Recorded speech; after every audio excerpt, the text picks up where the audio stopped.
Sensory Stories programme has been developed to make our libraries more accessible to those with additional needs. We have introduced a new range of services, including online literacy software programmes, sensory story times, classes, workshops and resources in each of our branches. Monaghan County Libraries are delighted to be a JAM card friendly organisation.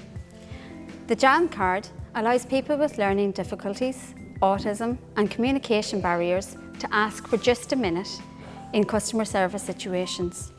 We have also worked with As I Am, Ireland's national autism charity, to make our libraries more accessible for people on the autism spectrum.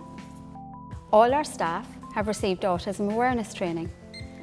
Sensory boxes are available in each of our libraries, which contain a number of fidgets and sensory toys to assist a visit to the library.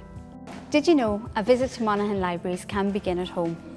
We have developed a communication fan which can help families discuss a visit to the library before they come. Each little part of the fan explains one of the services available in our libraries. We have also developed a Sensory Stories bag which can be requested in advance of a visit to the library with your family. It contains one of the little fans and a guide to our sensory services, information about joining the library.